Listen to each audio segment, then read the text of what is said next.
if I want to be innovative in this country, where do I get capital? The vulnerability situation that we're in is primarily because we're not value adding to the human capital. I think digital financial inclusion for me is relatively easy to implement now in Pakistan. We need to focus on building real things that address real problems. We've looked at insurance. Pakistan's one of the most underpenetrated countries in the world, less than 1%. Male entrepreneurs versus female entrepreneurs. I think the idea is really that do we still have a bias at funding women entrepreneurs? Where is the glimmer of hope that you see over the next few years? I want our youth to become creators, not social media commentators and critics. No matter what the situation, there's the good, the bad, the ugly, but this is where we belong and this is what we need to improve. So hello and welcome to the third episode of Talking Taraqi. We've done two of these episodes before. The first one that I hosted was focused on tech-facilitated gender-based violence. The second one was on women leadership here in Pakistan. And this is the third one. Now, the title is a mouthful. The Innovation Imperative, the Power of Technology, Digital Inclusion, and New Financing for a Future-Ready Pakistan. That's quite a lot. We'll just call it, for all intents and purposes, the Innovation Imperative. Really happy that when we started this series, we were actually trying to figure out how to go beyond some of the language and lingo and development jargon that we use often in our publications, in our speeches and statements, and just look at a slightly more deeper delve into what development looks like here for all of us as development practitioners, some from the development sector, private sector, public sector, banks, innovators, etc. But also what it looks like from the perspective of the Pakistanis living everyday life here. But part of what we'll discuss today obviously focuses not only on the development indicators, but then what happens next, especially on the finance and the innovation and the investment tracks, which I think are really quite important. So, good news and bad news, but here's more good news just to start the discussion. Pakistan is the fourth largest freelance market globally. Green Sukuk, 5 times oversubscribed. So beyond a lot of buzzwords, which we will talk about as well and try to make them a little bit more accessible, really happy that joining us today for Talking Taraqi are 3 magnificent people.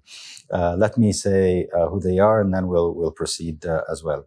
Rabil Varaj, founder and CEO of Sarmaya Kar, welcome.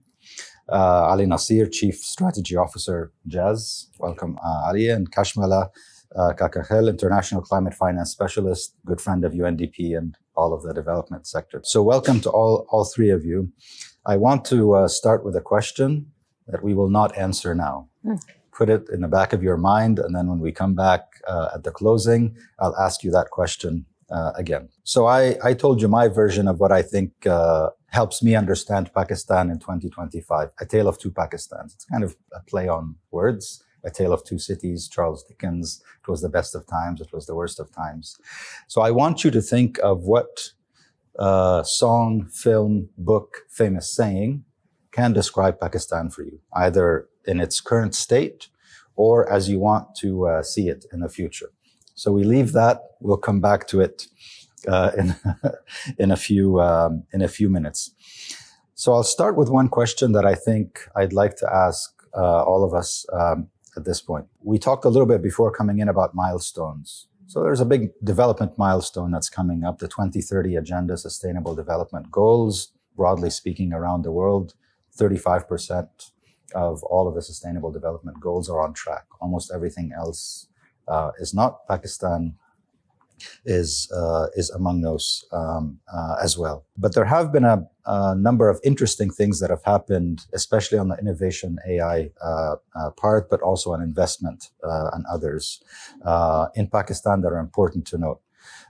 Pakistan now has a national AI policy, Digital Pakistan Act, and I think that's important as well.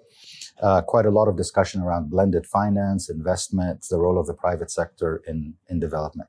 So the question simply is, what is the single biggest transformative shift that you either are seeing or want to see for us to get to this really important milestone in 2030? Maybe I'll start with Kashmala for this one, and then I'll come to the other. Thank you so much for having me. It's a pleasure to be here.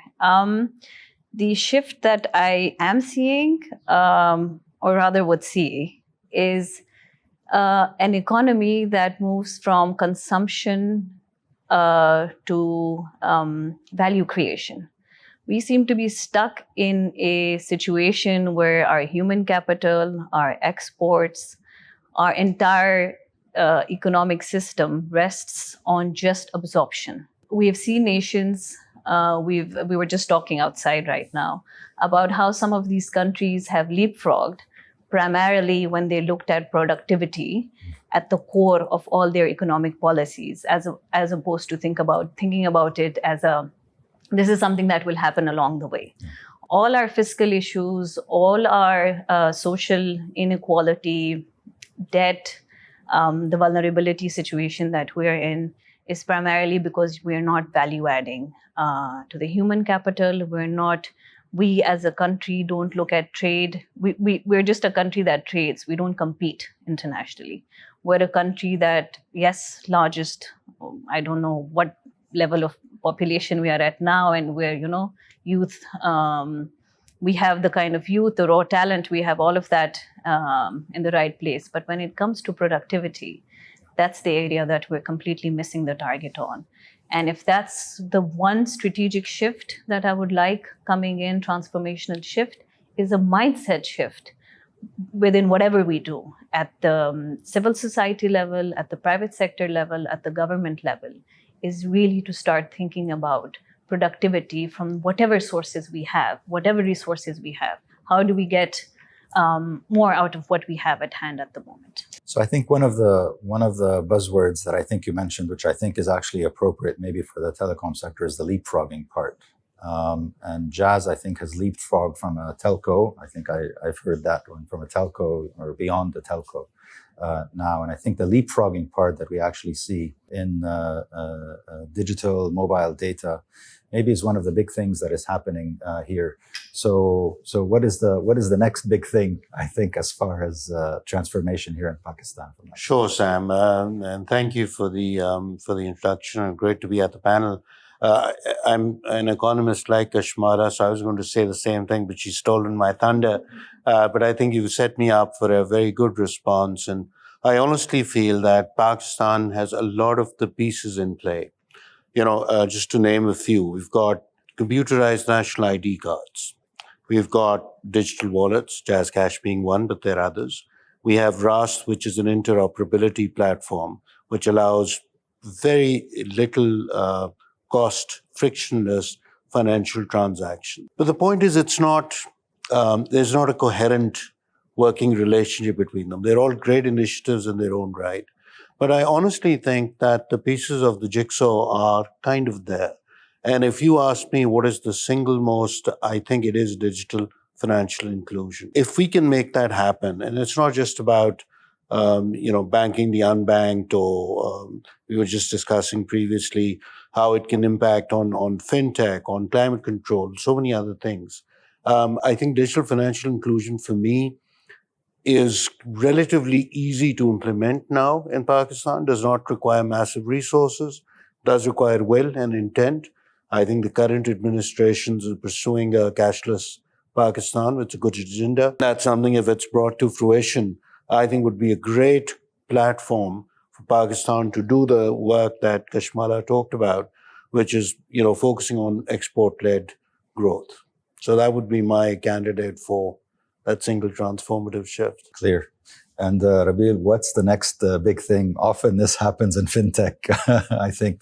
But what are you seeing over your experience and maybe between now and the next few years that really jumpstarts the development imperative here? You would have thought that we prepared for this together, because productivity is going to be mentioned a lot of times. And I completely agree with what Kashmala said.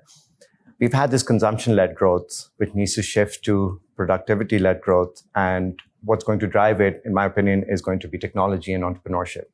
We've seen countries like Vietnam, we were talking about earlier, just align policy, capital, and talent to move in one direction and to try to do things better at scale. And what are those shifts effectively that we're talking about? We're talking about really building markets, innovation markets in particular, rather than just piloting. We are talking about crowding in private capital where it's possible. And most importantly, perhaps using the government as an enabler rather than the solution provider in every case. If I was to sum this up in kind of one sentence, it's like if we back builders rather than having this notion of managing scarce resources, so moving away from that scarcity mindset to one of a growth mindset, and using technology as the great equalizer to both increase inclusion, to increase access. You mentioned us having the fourth largest freelancer base, leveraging that to make competitive firms rather than ones that are reliant on borrowing, or the country reliant on remittances for growth. I think that's really the shift that we want to. So consumption to productivity led. So I'm going to follow up that question with another famous saying that I also learned over track of maybe 2.5 years here. I mean, all of you will recall that over the last maybe 2 or 3 years, almost everyone is either doing or has been asked to do a set of bankable projects for Pakistan. It's become the eye-rolling thing here. And I remember talking about bankable projects among my colleagues, etc. And then in a meeting with a senior government official, I asked, what is the fate of bankable projects after 6 months or a year or 2 years? Are they the same bankable projects, or do we need to move ahead? And in 2023, when I asked this question, the response from this gentleman was, we need a bankable country for bankable project. If I were to tell you now, how do you invest and invite other investors to Pakistan to look at some of the development world where the private sector supports the development effort, but you still have to convince them that risk can be managed and there's some return on investment in whichever form, whether it's profit or somebody benefits, etc. What does that environment actually look like for you now? That's a very good question, because I think what we suffer from is this perception that we are, especially in particular, social entrepreneurship is more a grant-driven model rather than a commercially viable problem-solving model at scale. And what that means essentially is that we're missing this risk layer in between, which effectively is not just risk capital, but also regulatory clarity and some blending or risk sharing amongst investors and the other bodies or financing, call them agencies or whatever financiers that might already be there. The problem is also because social entrepreneurs tend to be trapped in the middle, right? Like they're too commercial for grants, they're too early for banks, and too risky for conventional investors. So how do you bring them together? I think there's a few new methods, call them, or really new structures that are emerging, and I'm sure Kashmala will touch upon those. Blended finance is a very interesting concept, because what it does is effectively it absorbs the early risk tied to some of these enterprises, because investors need some sort of compensation or some first loss kind of protection that allows them to take that risk. Because by definition, social enterprises will not just be going for financial returns alone.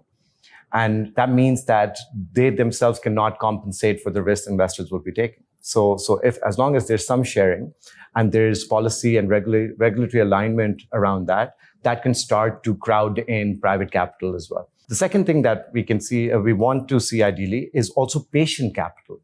Because when we start looking at what kind of financing is available for entrepreneurs in general, less than 1% of the SMEs in Pakistan have access to any sort of formal financing.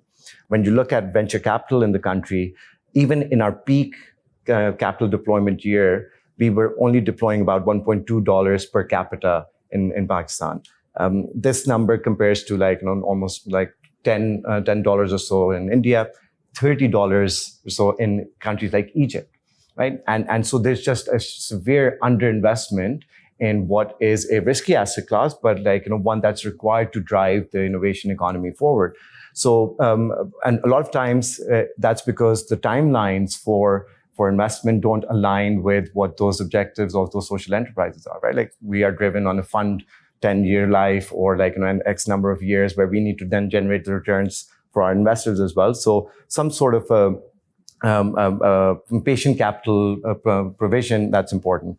And the last thing I would say is also for the government to do an outcome-based procurement model rather than just doing these pilots around social enterprise, right? I think the government can be the biggest buyer and the biggest supporter of these companies, not by giving just grants or subsidies, but really by being purchaser of whatever new innovation is happening. Because without that, market access becomes difficult for these. So market making in that context, while acting as a procurement and agent and buyer for the products that are being sold, I think that is going to start to see some of that shift. So I'd like to come back to one of these, I think, issues that you mentioned, which is, if I want to be innovative in this country, where do I get capital? Because if you go to a bank, I think the banks have lended much of their money to the government. And I think there's the debt issue that I think looms almost everywhere. But I'll come back to that in a second. One thing you mentioned also, a very buzzy thing, is the blended finance. And there's no bigger place for discussions around blended finance than climate finance. And I got to ask you about that. I have to say, I watched a little bit of your TED Talk from previously, but we know each other for the last 2.5 years. And I often ask a simple question, which is, what is the right blend in order to actually attract, but also spend, and I think come out with some real development outcomes for the poorest of the poor, if they are 25% or 40% or most marginal, etc. You've been on the forefront of the discussions and support around climate finance for quite some time for many development partners. Where do you see the optimum blend? Can I start from the bankable project first? Yes, please. From my vantage point where I sit, it became a buzzword for a reason. When the 2022 floods happened, Pakistan had that, we went to Geneva, I believe, to raise funds, etc. And about 10 billion were committed. But everybody said, sure, we have this money, but where are your projects? I'm talking from a climate point of view. At that time, the entire system realized, oh, climate finance is not just money that just because I had a flood, I'm going to go and people will give me money, right? And then that's when this whole concept of bankable project, without thinking that if you change your grant approach and you start calling it bankable, that won't become blended somehow with the magic, right? So that is something, that's the origination of where the problem sort of came from. That's one example.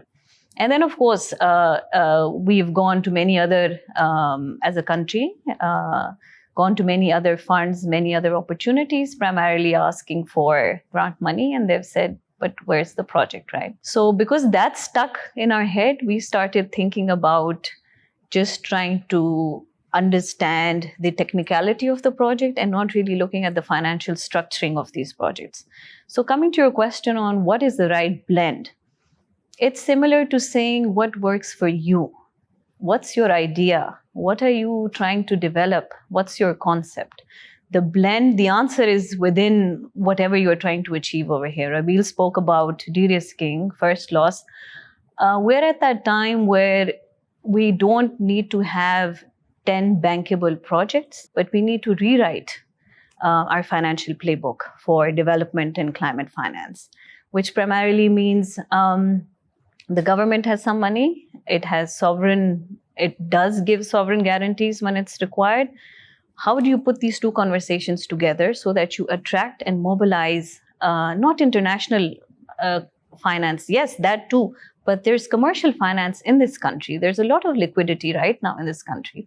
It's just not being channeled or funneled in the right way to be able to put across for the sort of work that you need to do. Blend really is, what is it that you're trying to put out? What is it that you want to first loss? How do you stack your financial model? And you will have people listening. I would just like to say in the end that there's a concept of impact investors out there. Where they say, yes, revenue is not something that we're looking at. We want to look at how we're trying to improve lives of people, etc. Right? Yes, but of course. But let's be honest. At the end of the day, everybody's looking at revenue. I was just with some people earlier, a few investors, and they were pretty straight. They said, yes, we're impact investors. But at the end of the day, what are you selling? and how can I be a part of it? Yes, sure, I'm going to underwrite it, and I mean, I can come in and support a percentage of it, but you need to have a plan. Let's move beyond 10 or 12 projects in our briefcase and think money will start flowing. So maybe to come to Ali for a second, because I think this is also an important part when we speak about what is an optimum blend. I've figured out that there are at least 4 pillars in an optimum blend, but I think the balance changes. Grant money, and I say that because Pakistan often looks like a lower middle income country, but the reality of the human development data is that it looks like a lower income country.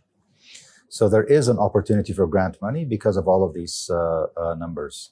Loans, I think whether they're sovereign, bilateral, multilateral, etc., there's quite a lot of that now. And in fact, the macroeconomic indicators are improving to a point where maybe the interest rate actually goes down. There are 2 other parts that I think relate in my mind to what Jazz particularly is also doing. There's the private sector role in development, in whichever way you call it, corporate social responsibility, 10 or 20 years ago, maybe philanthropy, now it's some kind of SDG alignment. And then the 4th part is insurance. And I say it specifically because of, climate vulnerability, what happens to the most poor in this country when their house gets wiped out, or their business gets wiped out, or they have money, who actually pays the premium for insurance. And I think Jazz has actually been at the forefront of most of that. For the private sector here, I've often been quoted as saying, they've already figured out a way to do well and do good at the same time. So I'd like to hear from you, Ali, about these 2 things. One is the digital inclusion part and the role of the private sector in development. And secondly, is how you diversify some of these products to actually meet the needs of the most poor. Health insurance has now become part of your blend, I think, as well. And I'll ask a question to everyone, but maybe Ali can prompt that for everyone, which is, where does gender fit in this whole thing? So Jazz is now 26 years old in Pakistan, started off as Mobile Link.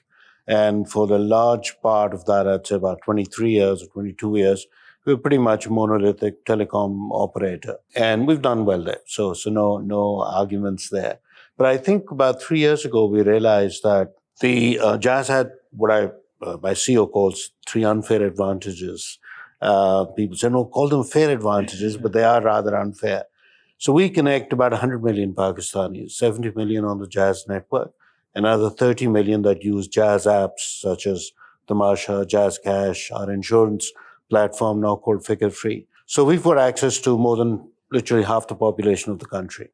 We have a network that connects them to each other and us, and we're collecting data, right? Which, of course, I think in the modern world, and Rabil and Kashmala will hopefully support that, that's the underpinning of great policy or interventions is robust data.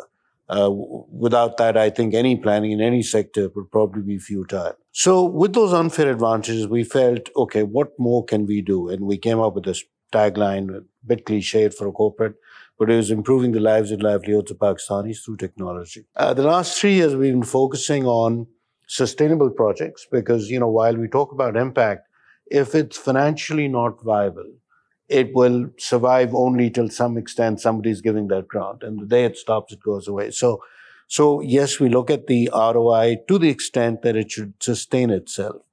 But then the larger part is impact. And that's led to our interventions in microfinance, MMBL. More than 40% of our customers for MMBL are women, right, in Jazz Cash combined. That's more than, I think, any other financial entity in the country, and it's by design. We've looked at insurance. Pakistan's one of the most under-penetrated countries in the world, less than 1%. I was at a conference where I was asked to speak to some insurance companies, and I said, well, I'll be a little provocative. And they said, sure. I was keynote speaker. They didn't have a choice. So I got on stage and I said, I'm a 57-year-old Pakistani, reasonably well-educated, reasonably financially comfortable. I've never bought insurance in my life, other than the corporate health or whatever, an auto which was mandated.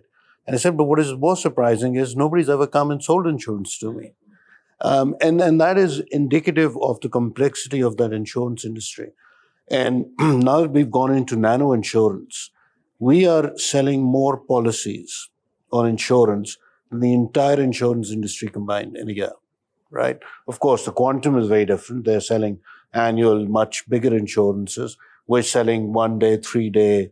You get on the toll of the motorway. As soon as you cross the toll, you get a prompt on your phone saying, you on the motorway to Lahore, we'll insure your journey for 15 rupees or 30 rupees. And then the uptake is very good. Similarly, we have a health insurance thing where for a weekend, you can insure for like 15 rupees. It's no questions asked, any off-the-shelf medication up to a limit of 2,000. Initially, when we launched that, we thought, oh, this is going to be such a racket, right? Everyone will buy 15 rupees, go to a pharmacy, get 2,500 worth of medication, sell it for 1,500, and there's still 1,485 in the black. The non-performing loans are less than 5%. So nobody's abused that. It's not the poor or the needy who abuse the system, it's somebody else. So for me, honestly, the impact thing is now at Jazz has become a big, big thing. And again, this is not a CSR thing for us. It is sustainability. If Jazz is one of the largest technology companies in the country, if it has to do well, Pakistan has to do well.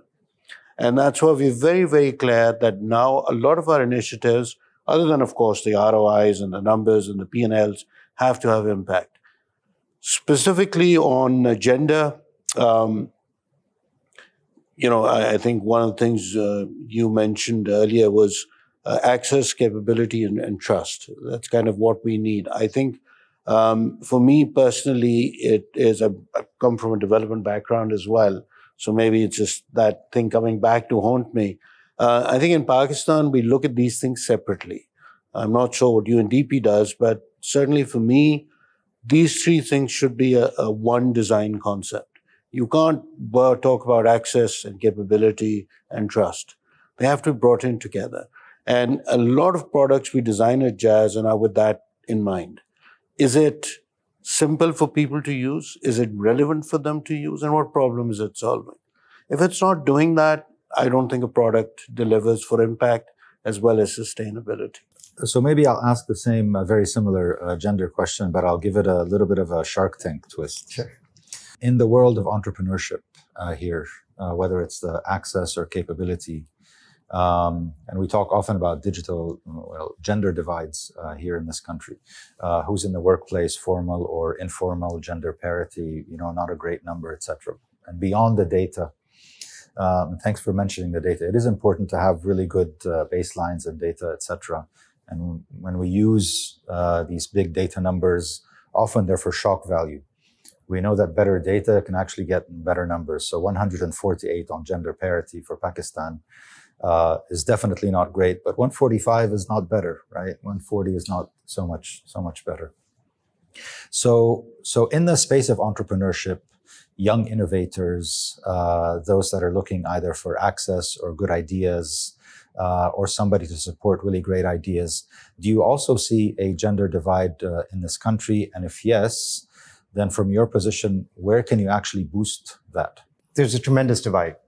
It's a simple answer. And it's not just a Pakistan phenomenon, it's a global phenomenon. And the irony of that is that if you look at returns generated by women-led entrepreneurs, or women entrepreneurs that are leading startups, those tend to perform better. Women tend to be more resilient, they tend to be more judicious with the capital that they spend. But a lot less capital goes towards female-led enterprises, right? Like that's the divide that we need to. Some of that is just historical bias. So to address that, it has to start from just access and connectivity. Ali was mentioning we need affordable and accessible internet because that is the great equalizer. Technology-driven equalization is going to be the difference that is made. Why does that matter? Because you mentioned one of the largest freelancer markets. Women in this country struggle to even get to work in already male-dominated industries because their commute is not safe, it's not affordable. But with the internet, they can work out of any place as long as they have adequate Internet doesn't know whether you're male or female, exactly, right? And so you start to address that. Then you need to, of course, incentivize the right kind of allocation of capital from whatever source it is, whether it's VCs, whether it's some sort of blended finance, and you need to have women be trained with the right kind of skills that are needed in the market as well, right? So there needs to be some skill development, there needs to be connectivity, and there needs to be some awareness also, not just for the entrepreneurs, but also for the investors as well, right? Data that I shared around women entrepreneurs performing better is not our study. It's actually a UN-led study. World Bank also has kind of contributed to that. And we're starting to see that shift a little bit. If you look at the female participation in some of our sectors, historically, agriculture has seen a higher participation of females compared to some of the more innovation-led sectors. But we're starting to see more and more female entrepreneurs come around. We've had specific programs such as the Women Entrepreneurs Finance Initiative, which was part of the World Bank Group, that has also led to additional incentives being given out also to investors to compensate for them for directing more capital towards female entrepreneurs. But this is only one step in that very long journey.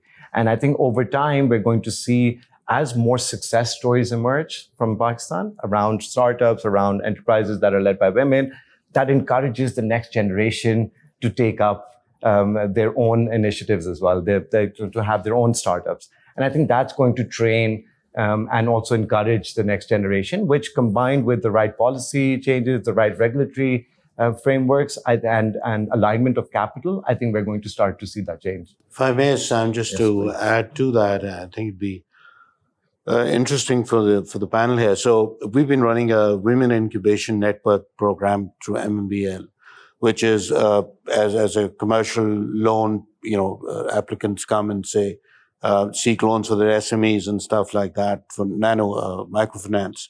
And we realized that the women that were coming in were usually coming in at the behest of their male counterparts, fathers, brothers, who would say, well, listen, these are slightly preferential terms and conditions.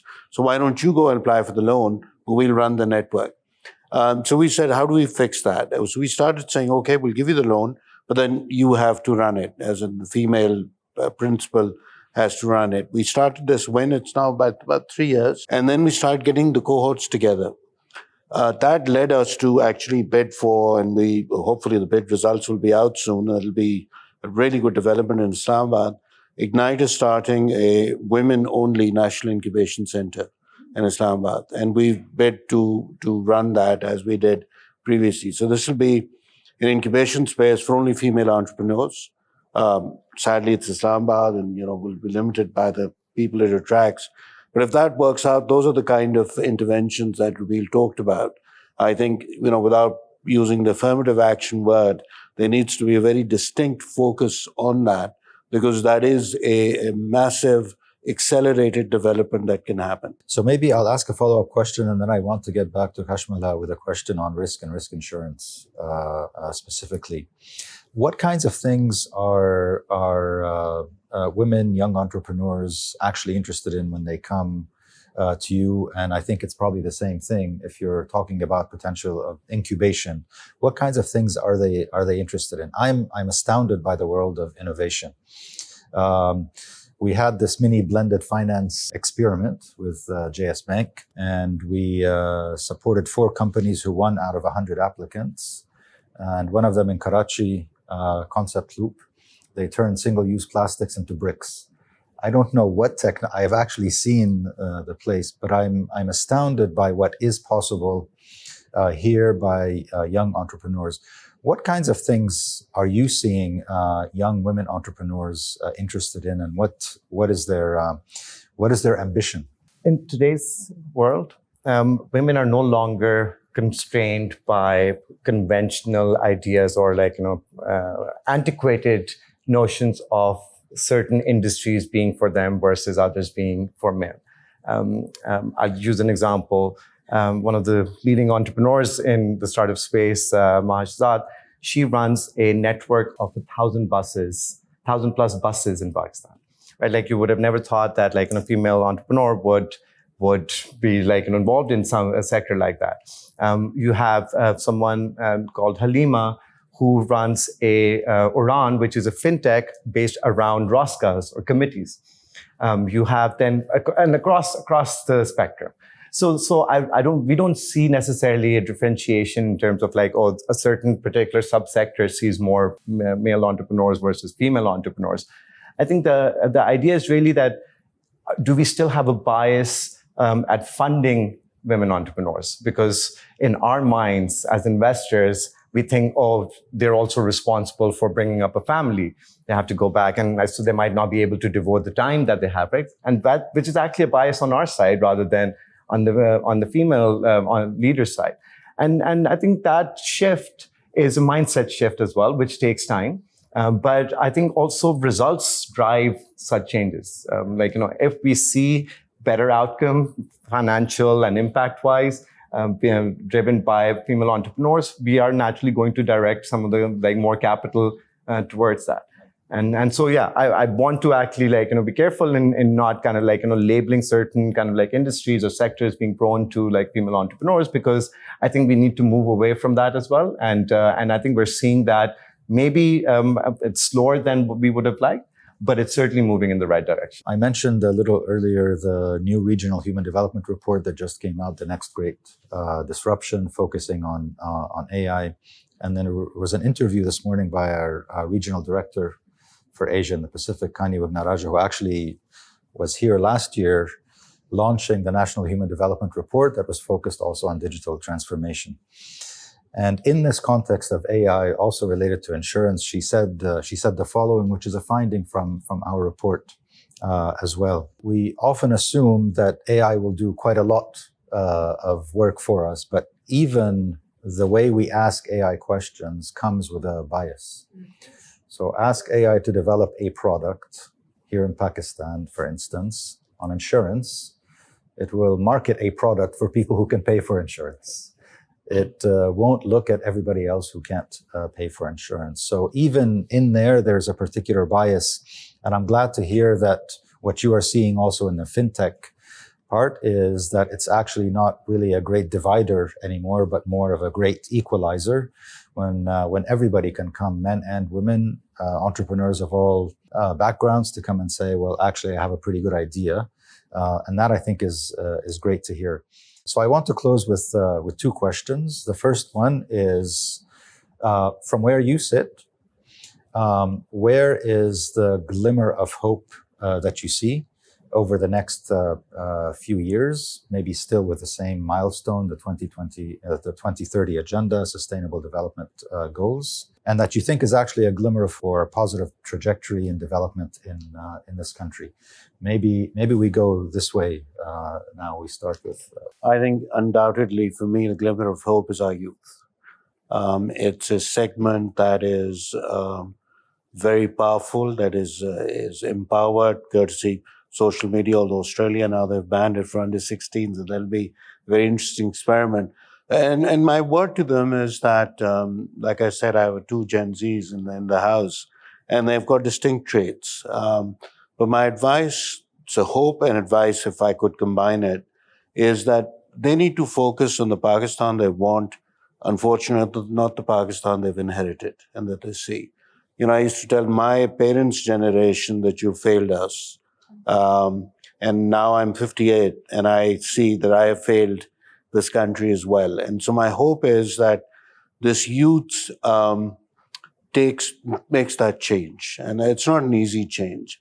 So I want our youth to become creators, not social media commentators and critics. And I think one of the biggest problems that we as a Pakistani nation have, and I'm probably guilty of it as well, is that this is somebody else's problem. We'll find 101 reasons for why an issue is somebody else's problem and I'm suffering. And I think my message to the youth of Pakistan is own that problem, identify what that problem is, and then make it your responsibility. I think if they're able to do that, it's a big ask, but I think this youth is capable of that. I think Pakistan's looking at brighter days. Thank you. Clear. I'm going to complement that. And I didn't answer the gender question. So I'm going to take the opportunity to do it now. Youth, 100%. That's the direction we need to be in. And we need to be creators. We need to be leaders. And the message that needs to resonate is that you need to build Pakistan's narrative. Somebody outside will not come and tell you what they think of Pakistan. And then we internalize that. You talked about a bankable country. What's wrong with Pakistan? Nothing's wrong with Pakistan. And I'm going to tell you what we're doing to make sure. You gave us good news and you gave us bad news. The truth lies somewhere in between. That's where we are at the moment. So with youth, and when we talk about women, we're at that tipping point in this country where the mindset shift has happened. The generation I've been brought up, my father, was from a school of thought where men and women are equal education, equal opportunities, which was not maybe true for a generation before us. We have the capability. We have the social shift has happened. The infrastructure is what needs to be created around. We know women men have a head start with real life in various things. And it's not a bad thing because, women have to deal with or have to cater to many other things. They're caregivers, and that's how countries and societies actually go forward. Within that space, the infrastructure is being created. Mobility is a big issue. It's not just about the affluent, capable women who have access to technology to sit home and be the entrepreneur that she needs to be. It's women who you meet, say, for example, at the Centaurus Mall, you have all these women they're sales girls who I speak to all the time, and they say, we couldn't come here and be part of the economy because of the mobility issues. They come from the outskirts of Islamabad, and the parents are okay with it because there's safe metro, BRT, what have you, InDrive. They're able to move in and out of their workspace very safely without technology. So it's just that overall infrastructure that we're creating for women to be a part of the solution. It gives me a lot of hope. And Bangladesh is an example. It was not that they put women they gave them tech solutions. They really put them in the factories, which allowed them to take their GDP to double digit. No, clear. Thank you.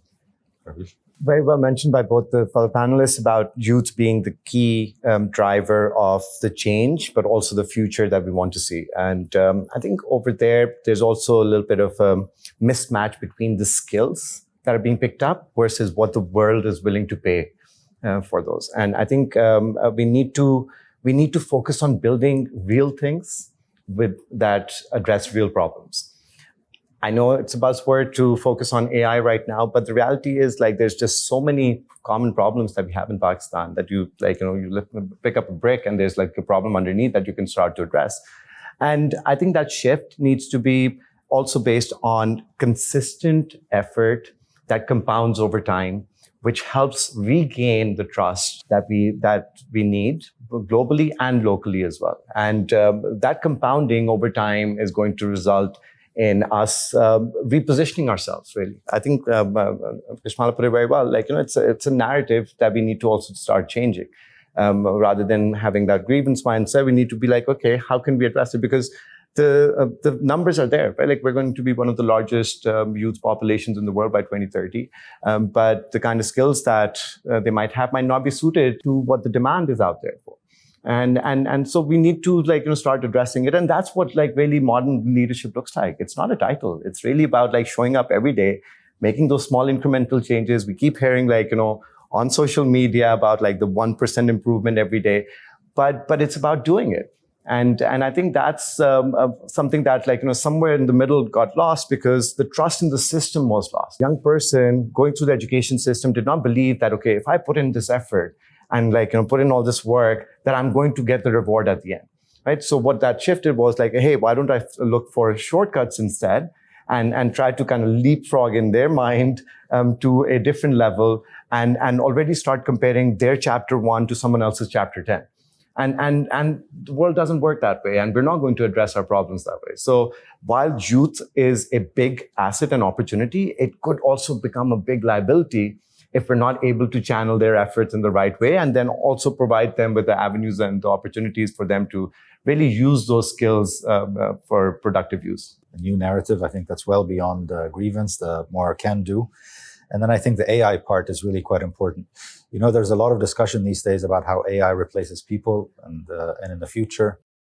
And in fact, one of the things that comes out in this new report on AI is that rather than thinking of AI displacing or replacing people, it's more about figuring out how to train people in the use of AI, whether it's either skills or ethics or how to advance, etc. So I think that's really quite important. I didn't forget. We got to go back to this this first question.